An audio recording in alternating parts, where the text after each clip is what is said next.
La distinction dans la loi. Document d'étude numéro 096. Ce document d'étude examine la distinction entre la loi morale et la loi sacrificielle. Cette distinction fait partie des fondements des activités de la Genèse. Ce document d'étude traite également des aspects plus larges des lois de Dieu.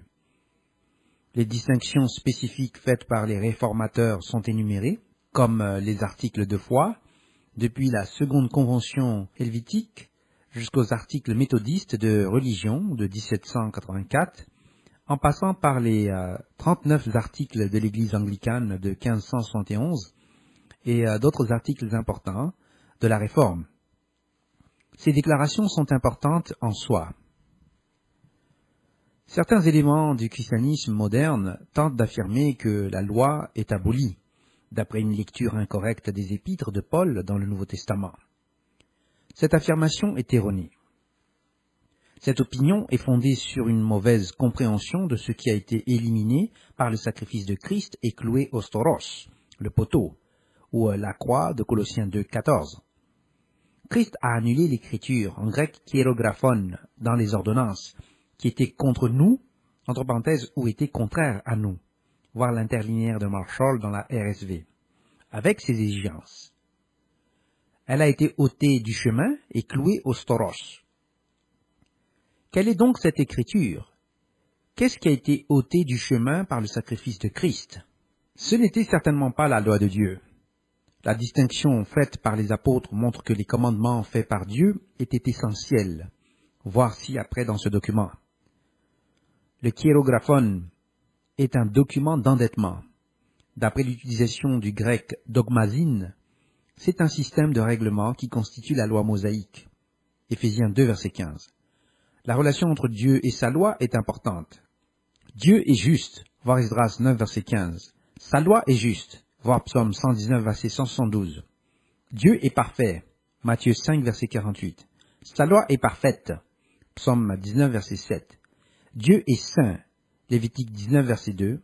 Sa loi est sainte, Romains 7, verset 12. Dieu est bon, Psaume 34, verset 8. Sa loi est bonne, Romains 7, verset 12. Dieu est vérité, Deutéronome 32, verset 4. Sa loi est vérité, Psaume 119, verset 142. Dieu est immuable. De même, Christ est aussi le même hier, aujourd'hui et demain. Hébreux 13, verset 8.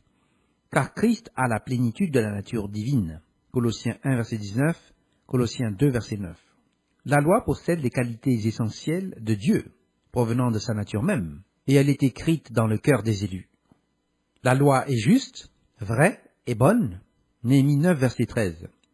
Les élus sont circoncis dans le cœur, parce qu'ils participent à la nature divine. 2 Pierre 1, verset 4. Et s'efforcent d'avoir toute la plénitude, en grec pléroma, de Dieu. Éphésiens 3, verset 19. Comme l'a fait Christ. Tous les autres sont requis d'observer les lois de Dieu. Ils sont punis pour ne pas avoir changé, selon la King James, autrement dit, parce qu'ils n'observent aucune loi. Voir la version RSV de la Bible. Et Psaume 55, verset 19. Bénis sont ceux qui marchent dans la loi du Seigneur. Psaume 119, verset 1. La loi est accomplie en nous qui marchons selon l'Esprit. Romains 8, verset 4. Ce ne sont pas les auditeurs de la loi qui sont justes, mais ceux qui obéissent. Romains 2, verset 13. L'observance des commandements de Dieu est essentielle à l'amour et à la connaissance de Dieu. 1 Jean 2, verset 3, verset 4. 1 Jean 3, verset 22, 1 Jean 5, verset 3. Et à la connaissance de Christ. Jean 14, verset 15, verset 21. Et pour recevoir et conserver l'Esprit Saint. Jean 14, verset 21, 1 Jean 3, verset 24, Acte 5, verset 32. Et aux bénédictions de Dieu, Apocalypse 22, verset 14. La transgression ou le relâchement ou l'enseignement du relâchement ou de la transgression des commandements a été interdit par Christ. Matthieu 5, verset 19. Nous lisons dans Matthieu 5, verset 19. Celui donc qui supprimera l'un de ses plus petits commandements et qui enseignera aux hommes à faire de même sera appelé le plus petit dans le royaume des cieux. Mais celui qui les observera et qui enseignera à les observer, celui-là sera appelé grand dans le royaume des cieux. Version Louis II. Le fait est que Paul parlait dans les textes non seulement de 2 corps de loi, mais aussi d'un troisième ouvrage qui a été perdu pendant quelques siècles. L'ouvrage a été appelé par lui Ergon Nomou et traduit comme les œuvres de la loi. Elle était en fait un autre corps de texte qui s'est perdu pendant près de 2000 ans. Il a été trouvé parmi les manuscrits de la mer Morte et est examiné dans le document d'étude les textes des œuvres de la loi ou Mixa Mahase HaTorah, MMT, numéro 104. Paul a enseigné que ni la circoncision ni l'incirconcision ne comptent, mais l'observation des commandements de Dieu l'est. 1 Corinthiens 7, verset 19. Il est donc peu probable qu'il va ensuite se contredire dans Colossiens ou Galates. Par exemple, Galates 3, verset 10. Il parle donc de deux corps de loi. La loi qui a été accomplie par Christ au calvaire devait donc être une d'un type qui n'a pas été changé, mais accompli. La distinction habituelle est celle de la loi morale et de la loi cérémonielle. La loi morale constitue les 10 commandements. La prétendue loi cérémonielle est appelée la loi de Moïse. On montrera que la distinction est inadéquate. Le texte sur les œuvres de la loi montre un secteur principal de malentendu qui détruit la position antinomienne du christianisme moderne. La distinction est rendue plus évidente par la comparaison suivante. Le décalogue était, premièrement, donné par Dieu par l'intermédiaire de l'ange au Sinaï. Voir Exode 20, verset 1, verset 22, Deutéronome 4, verset 12, verset 13, chapitre 5, verset 22. La loi sacrificielle ou cérémonielle était, premièrement, énoncée par YHVH, écrite par Moïse, voir Exode 24, verset 3, verset 4, verset 12, donnée en plus des commandements, voir Exode 24, verset 12. Le décalogue était deuxièmement écrit par Yahovah, voir Exode 31, verset 18, 32, verset 16. La loi sacrificielle ou cérémonielle était deuxièmement écrite par Moïse, voir Exode 24, verset 4, Deutéronome 31, verset 9. Le décalogue était troisièmement sur des pierres, voir Exode 24, verset 12, chapitre 31, verset 18. Or que la loi sacrificielle ou cérémonielle était troisièmement dans un livre, voir Exode 24, verset 4, verset 7, Deutéronome 31, verset 24. Le décalogue était quatrièmement remis par Yahovah à Moïse, voir Exode 31, verset 18. Or que la loi sacrificielle ou cérémonielle était quatrièmement remise par Moïse aux Lévites, voir Deutéronome 31, verset 25, verset 26. Le décalogue était cinquièmement déposé par Moïse dans l'arche, voir Deutéronome 10, verset 5. Or que la loi sacrificielle ou cérémonielle était cinquièmement déposée par les Lévites à côté de l'arche, voir Deutéronome 31, verset 26, où elle était un témoin contre Israël. Le décalogue, sixième point, traite des préceptes moraux, voir Exode 20, verset 3 à 17. Or que la loi sacrificielle ou cérémonielle, sixième point, traite avec des questions rituelles cérémonielles, entre parenthèses, à partir de son utilisation dans Exode, Lévitique, Nombre et Deutéronome. Le décalogue, septième point, révèle le péché, Romains 7, verset 7. Or que la loi sacrificielle ou cérémonielle, septième point, prescrit des offrandes pour les péchés, voir Lévitique. Le décalogue, huitième point, montre que le fait de transgresser la loi est le péché, voir 1 Jean 3, verset 4, et que le salaire du péché est la mort, voir Romains 6, verset 23. Or que la loi sacrificielle ou cérémonielle, huitième point, sa transgression n'est point un péché, parce qu'elle est supprimée, voir Éphésiens 2, verset 15. De là où il n'y a point de loi, il n'y a point non plus de transgression, Romains 4, verset 15. Le décalogue, point 9, nous devons observer la loi entière. Selon Jacques 2, verset 10, nous ne devons pas enfreindre le moindre des commandements de la loi. Matthieu 5, verset 19. Or que la loi sacrificielle ou cérémonielle, neuvième point, les apôtres n'ont pas donné un tel commandement. Entre parenthèses, instruction ou commission, du grec deiste laemeta, d'observer la loi. Voir Acte 15, verset 24. Le décalogue, dixième point, parce que cette loi nous jugera, voir Jacques 2, verset 12, or que la loi sacrificielle ou cérémonielle, point 10, nous ne devons pas être jugés en l'observant, voir Colossiens 2, verset 16. Le décalogue, point 11, le chrétien qui observe cette loi est béni dans ce qu'il fait, voir Jacques 1, verset 25. Or que la loi sacrificielle ou cérémonielle, onzième point, Nous ne sommes pas justifiés par la loi, mais par la foi. Le décalogue, point 12, c'est la loi parfaite de liberté, Jacques 1, verset 25, comparé à Jacques 2, verset 12, parce que la loi est parfaite, Psaume 19, verset 7. Tandis que la loi sacrificielle ou cérémonielle, point 12, la liberté vient de la foi, et non de la justification par la loi. Galates 5, verset 1, verset 3. Et 13e point, le décalogue, cette loi, a été établie par la foi en Christ, Romains 3, verset 31. Elle n'a pas été détruite, Matthieu 5, verset 17. Tandis que la loi sacrificielle ou cérémonielle, point 13, Christ a supprimé, aboli la division de la loi, voir Éphésiens 2, verset 15, la dette, Colossiens 2, verset 14, et la structure, Galates 3, verset 19. Le décalogue, point 14, Christ devait amplifier la loi et la rendre honorable, Ésaïe 42, verset 21. Tandis que la loi cérémonielle ou la loi sacrificielle, point 14, Christ a effacé l'acte des ordonnances qui était contre nous, Colossiens 2, verset 14. Le décalogue, point 15, nous savons que la loi est spirituelle, Romains 7, verset 14, comparé verset 7. Tandis que la loi sacrificielle ou cérémonielle, point 15, cette loi est d'une ordonnance charnelle, selon Hébreux 7, verset 16, Dieu a permis qu'Israël ait des lois par lesquelles ils ne pourraient pas vivre à cause de leur pollution, Ézéchiel 20, verset 25. Cette loi n'a rien rendu parfait. La structure charnelle de la loi sacrificielle et les symboles physiques ont dû être répétés annuellement, jusqu'à ce que Christ ait payé une fois pour toutes nos péchés.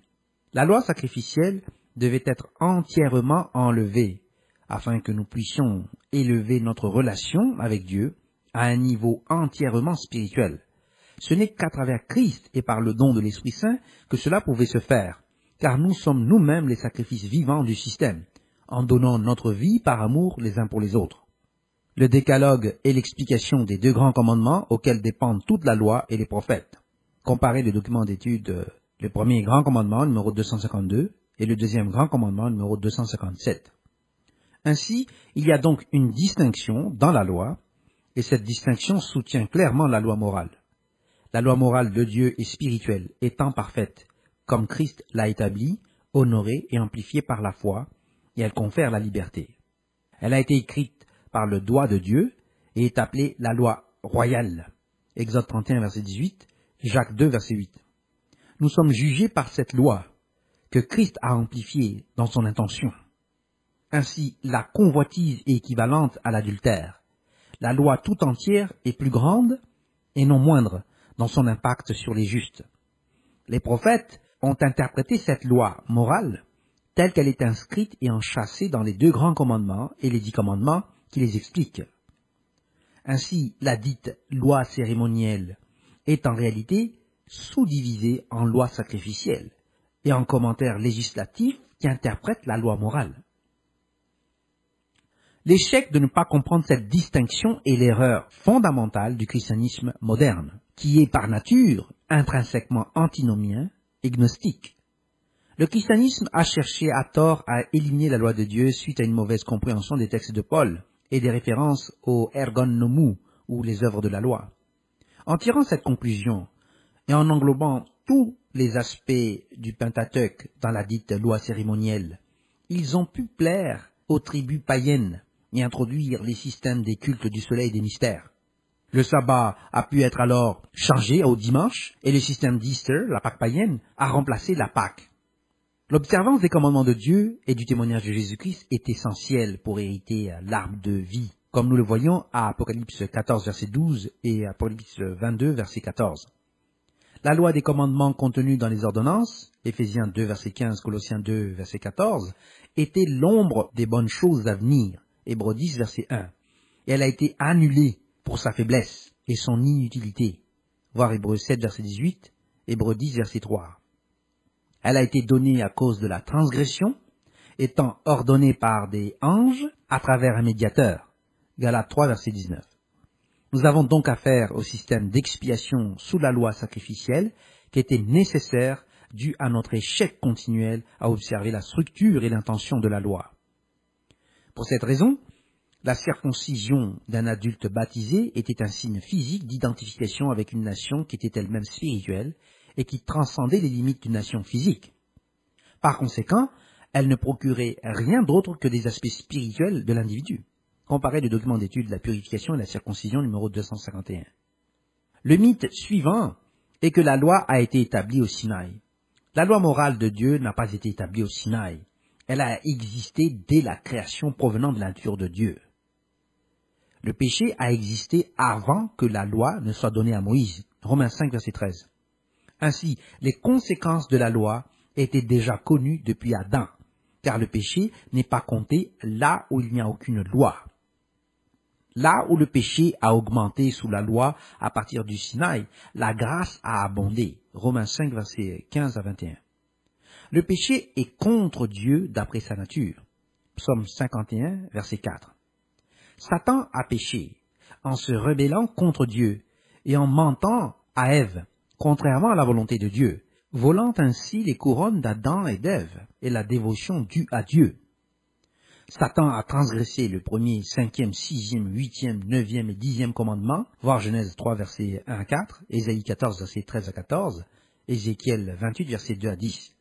Par la suite, Satan a mis en place des représentations physiques de démons, et en a fait des objets d'adoration, et profanant le nom de Dieu, transgressant ainsi le deuxième et le troisième commandement.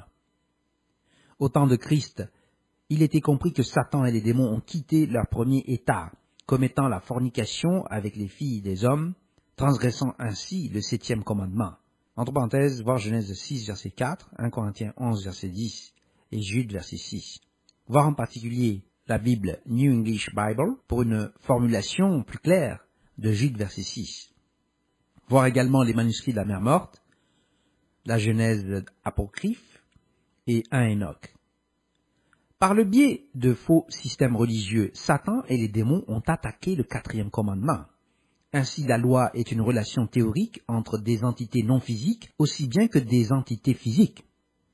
Elle est ainsi spirituelle, alors que l'humanité est charnelle, étant vendue au péché. Romains 7, verset 7, verset 14.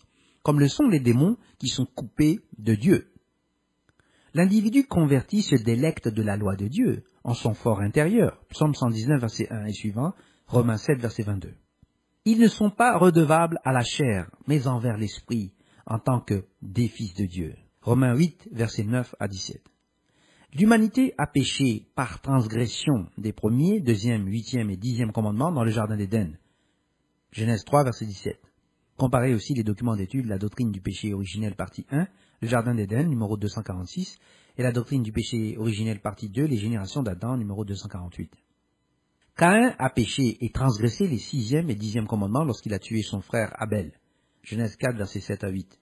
Caïn et Abel sont représentatifs de Christ et de Satan dans l'armée. Le sacrifice pastoral d'Abel est plus acceptable pour Dieu, car il symbolise le sacrifice personnel de Christ plutôt que les produits alimentaires obtenus de la terre par Caïn. Les symboles sont spirituels. Comparez les documents d'étude, le végétarisme et la Bible numéro 183. Les Néphilim ont péché par le meurtre et la violence avant le déluge, et Dieu les a jugés et détruits.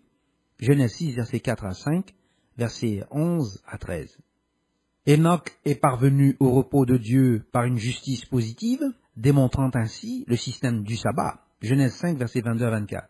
Comparez aussi le document d'étude Les Témoins, numéro 135, pour plus d'informations concernant Enoch. La création est un témoignage positif du sabbat et des jours saints. Genèse 1, verset 1 jusqu'au chapitre 2, verset 3. Par les saisons de récolte, il reflétait le plan de Dieu depuis la création. Cham, ou peut-être Canaan, a brisé le cinquième commandement en déshonorant Noé. Genèse 9, versets 20 à 27. Le commentaire de la Sonsino montre qu'il y a division d'opinion parmi les autorités quant à savoir si Cham ou Canaan était le coupable, et si l'offense a impliqué une castration ou un acte pervers. Voir la Sonsino, le commentaire de Rashi et Sforno. Le pharaon a péché en commettant l'adultère avec Sarai et en transgressant le septième commandement, bien qu'il fût ignorant de l'infraction par la duperie d'Abraham, qui a aussi péché par faux témoignage en transgressant ainsi le neuvième commandement. Il a enfreint le septième commandement parce qu'il a envoyé sa femme en esclavage dans une relation adultère. Genèse 12, versets 15 à 20. Sa progéniture a été punie par l'esclavage en Égypte pendant 400 ans. Genèse 15, verset 13. Ainsi, deux principes sont établis ici. Premièrement, l'ignorance des commandements de Dieu n'est pas une excuse. Deuxièmement, les élus sont tenus responsables de faire trébucher les nations ou d'échouer de les avertir. Ézéchiel 33, versets 1 à 6. Abimelech a également été placé en infraction avec la loi par la tromperie d'Abraham. Cette fois, Dieu est intervenu, entre parenthèses en sauvant Israël, car Abimelech ne s'était pas encore approché de Sarah. Cependant, il a été averti qu'il était un homme mort parce qu'il avait pris la femme d'un autre homme. Genèse 20, versets 3 à 4. Autant le Pharaon qu'Abimelech étaient tous deux entièrement conscients d'avoir enfreint la loi du Dieu très haut. Ainsi, l'octroi, entre parenthèses, le don de la loi, à Israël, au Sinaï, était pour renforcer la loi, entre parenthèses, morale, de Dieu, et fournir des ordonnances supplémentaires pour le gouvernement d'Israël et pointer vers Christ. Abraham a été soutenu par Dieu dans la guerre contre les nations suite à l'attaque des villes de la plaine, parce qu'elles avaient transgressé les 6e et 8e commandements, même si leur action impliquait les villes de Sodome et Gomorrhe sous la menace de destruction. Genèse 14, versets 11 à 24. Il n'y a donc aucune acception de personne avec Dieu. Deutéronome 1, verset 17, 16, verset 19, 2 Samuel 14, verset 14, 2 Chroniques 19, verset 7, Proverbes 24, verset 23, 28, verset 21, Romains 2, verset 11, Éphésiens 6, verset 9, Colossiens 3, verset 25, Jacques 2, verset 1. Comparez le document d'étude L'acception de personne numéro 221. Job ne voulait pas pécher et transgresser le 3e commandement en maudissant Dieu et donc mourir.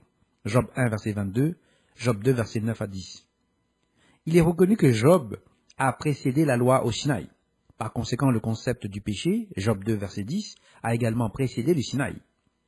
Ésaü a déshonoré son père en vendant son droit d'aînesse à Jacob qu'il a supplanté. Genèse 25, verset 31 à 34, transgressant ainsi le 5e commandement. Comme le 5e a été le premier à contenir une promesse, la perte du droit d'aînesse a été une punition.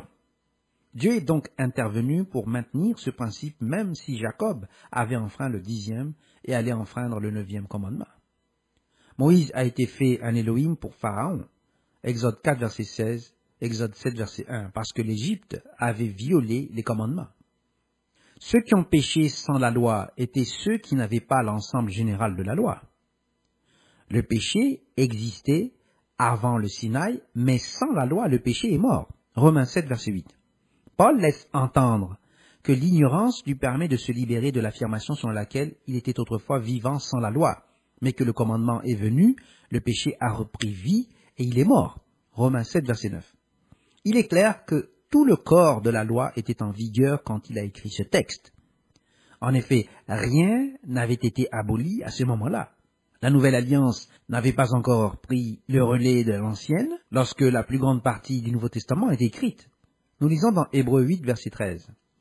En disant « une alliance nouvelle », il a déclaré la première ancienne. Or, ce qui est ancien, ce qui a vieilli, est près de disparaître. Version du second. Elle était près de disparaître ou disparaîtra bientôt.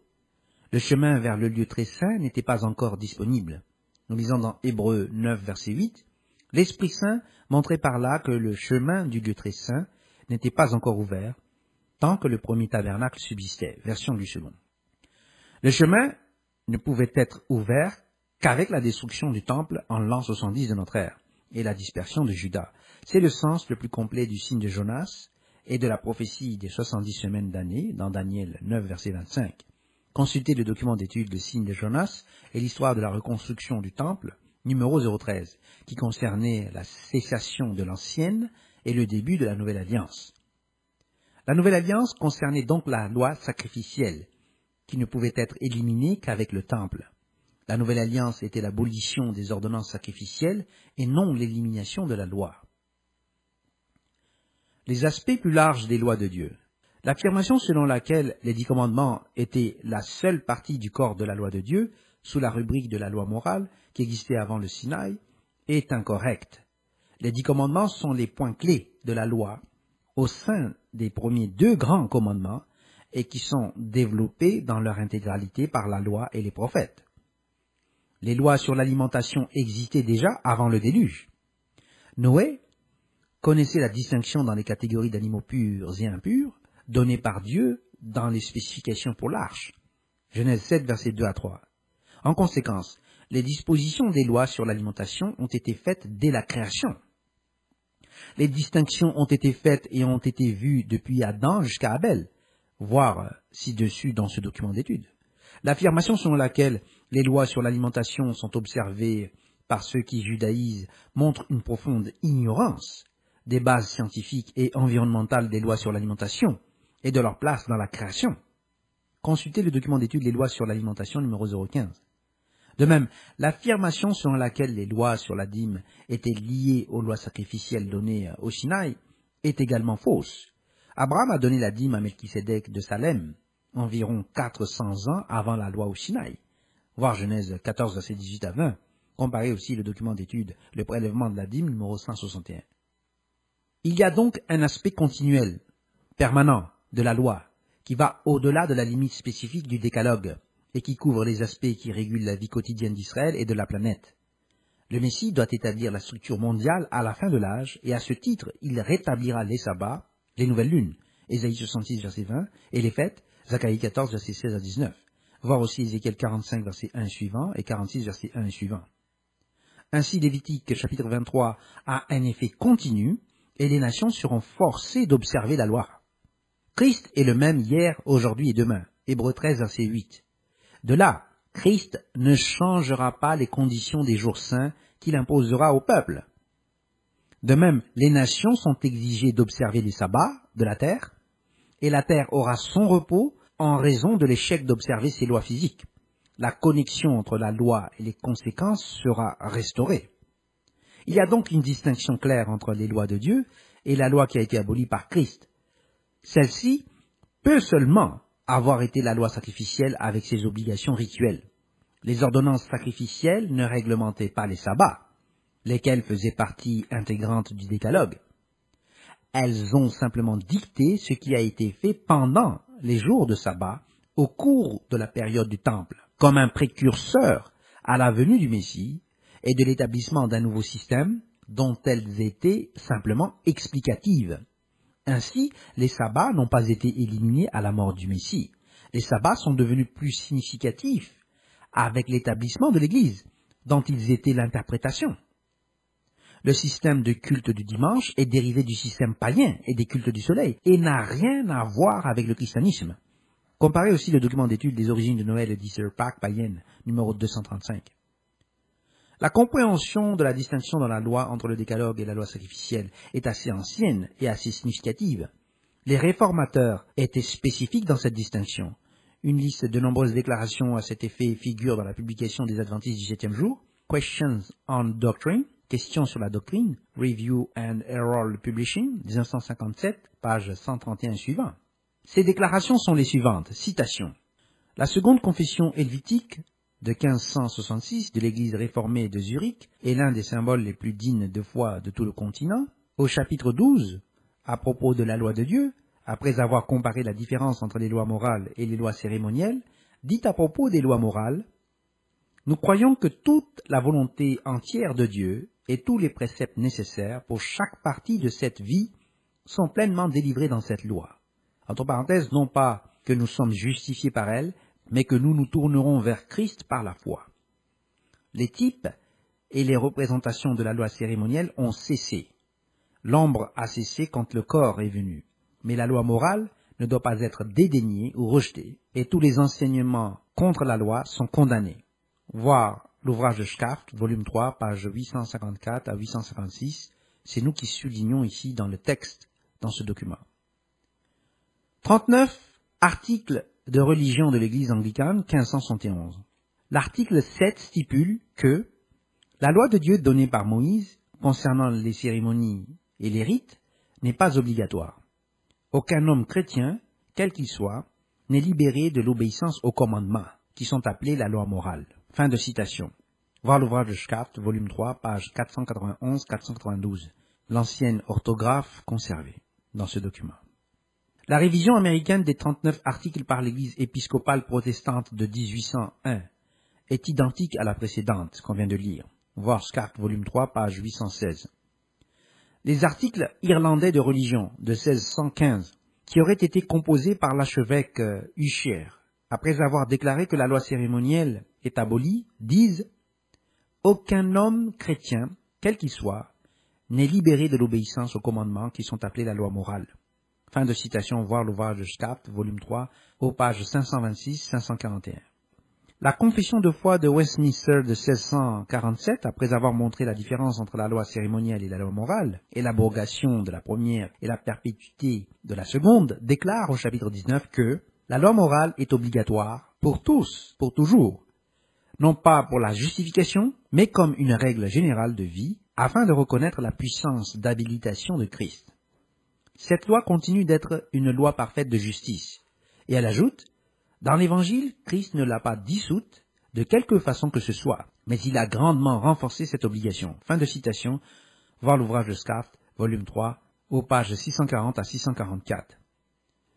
La déclaration de Savoie des congrégations des églises de 1658. Il n'y a aucun changement au chapitre 19 à propos de la loi de Dieu, de la confession de Westminster. Voir l'ouvrage de Scarth, volume 3, page 718.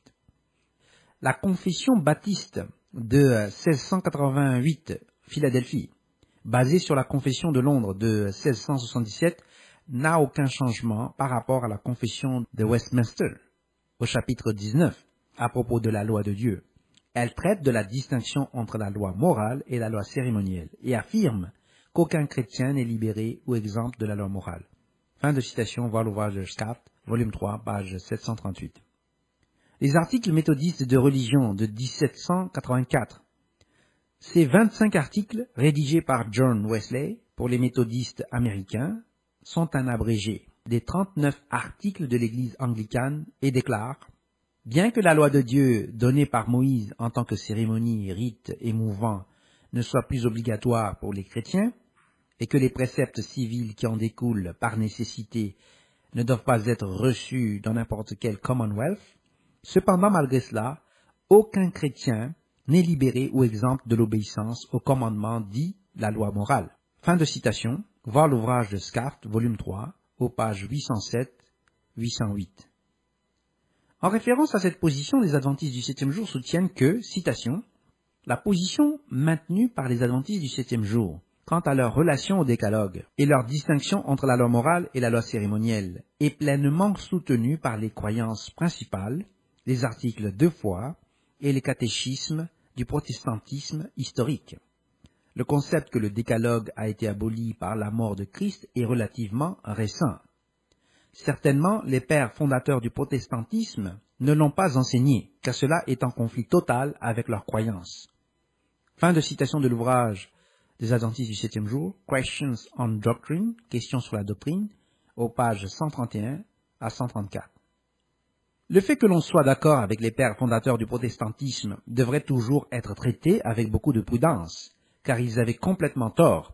Ils n'ont pas réussi à remonter au-delà d'Augustin d'Hippone dans leurs réformes.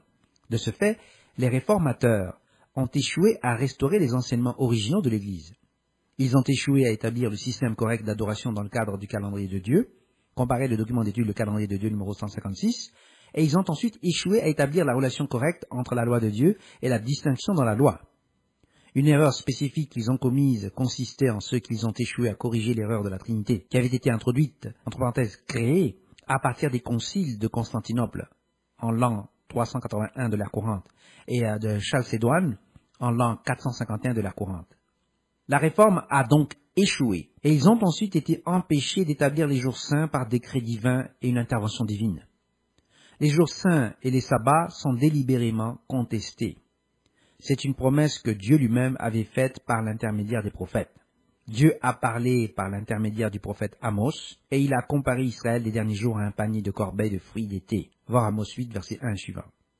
La punition pour le refus d'obéir ou manque d'obéissance à Dieu et que les sabbats et les fêtes sont transformés en deuil. Cela est suivi par la famine d'entendre la parole de Yahovah. Amos 8, versets 11 à 14. À cause de l'échec de comprendre la nature de l'unique véritable Dieu, Jean 17, verset 3, 1 Jean 5, verset 20, les gens sont punis, Osée 8, versets 5 à 9. Même les démons savent que Dieu est un, et ils tremblent. Jacques 2, verset 19. Les grandes choses de la loi de Dieu ont été écrites pour Israël, parce qu'ils les ont considérées comme étrangères par leur transgression du premier commandement et leur prolifération de péchés dans le culte. Osée 8, versets 11 à 12. Voir la Bible interlinéaire et aussi la loi et le premier commandement numéro 253. Le lien entre les fêtes et les sacrifices notés dans Deutéronome 12, versets 8 à 14, a été supprimé, ainsi que le lien entre les sacrifices et les sabbats hebdomadaires. On ne peut pas lier le calendrier sacré et les fêtes et la loi sacrificielle sans appliquer le même concept à tous les autres aspects de la loi.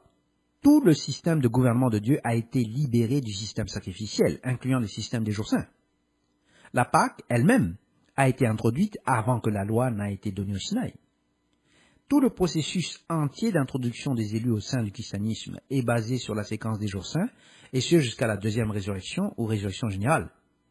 Ils ne peuvent pas être abolis avant le dernier grand jour.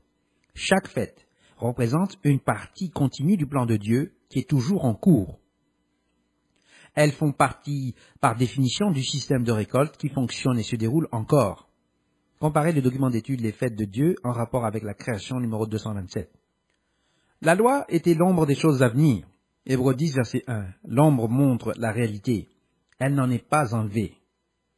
Cette ombre était liée spécifiquement au sacrifice. Hébreux 10, verset 1 à 10, et non aux fêtes.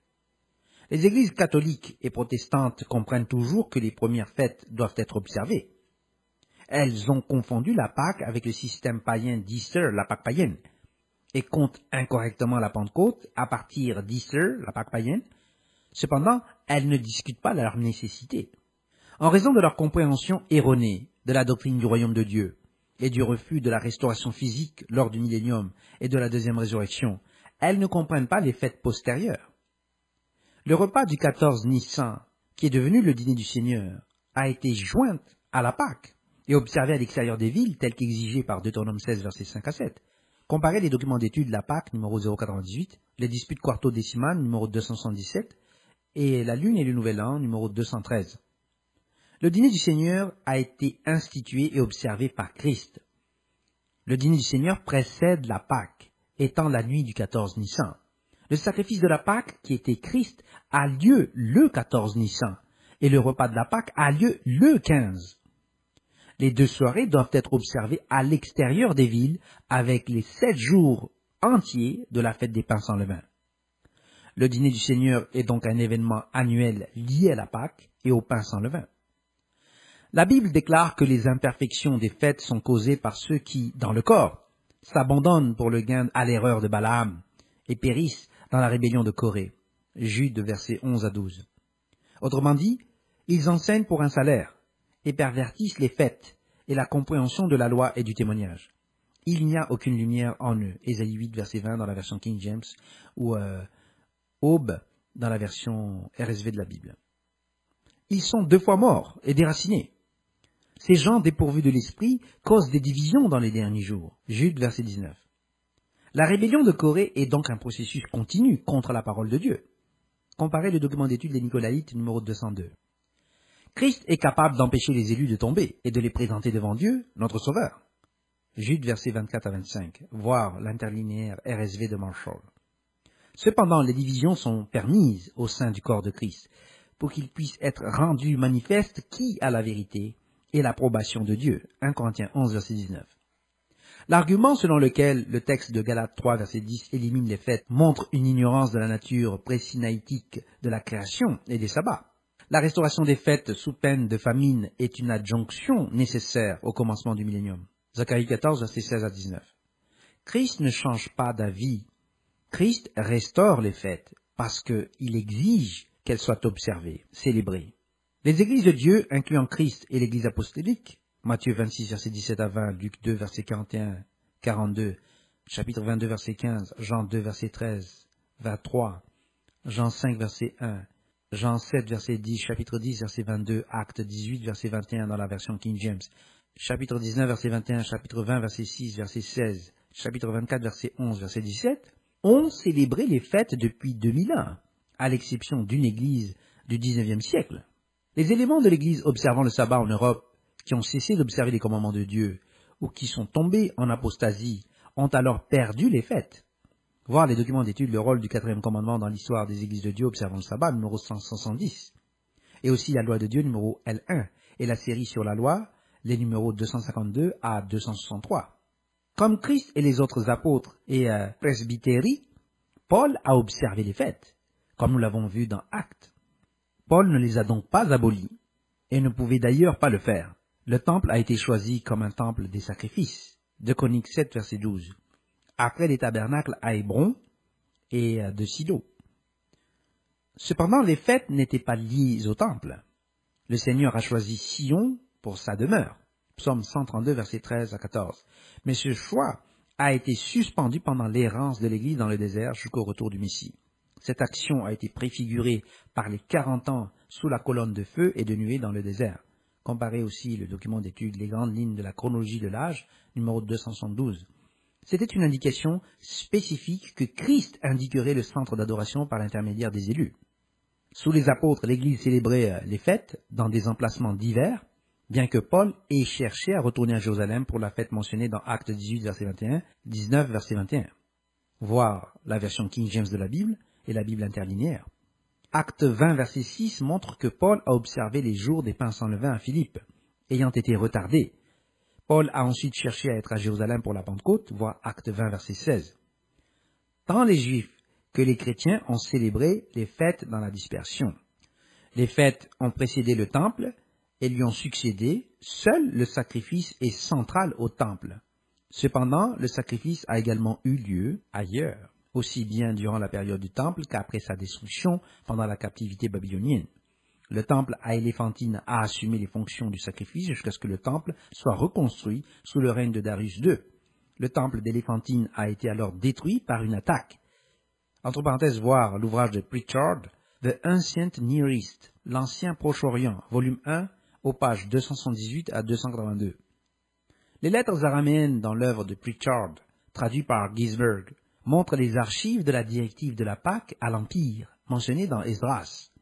Consultez le document d'étude Le signe de Jonas et l'histoire de la reconstruction du temple, numéro 013. Les contributions à la restauration du temple sont mentionnées comme le sont les circonstances de la destruction du temple à Éléphantine, durant la 14e année de Darius.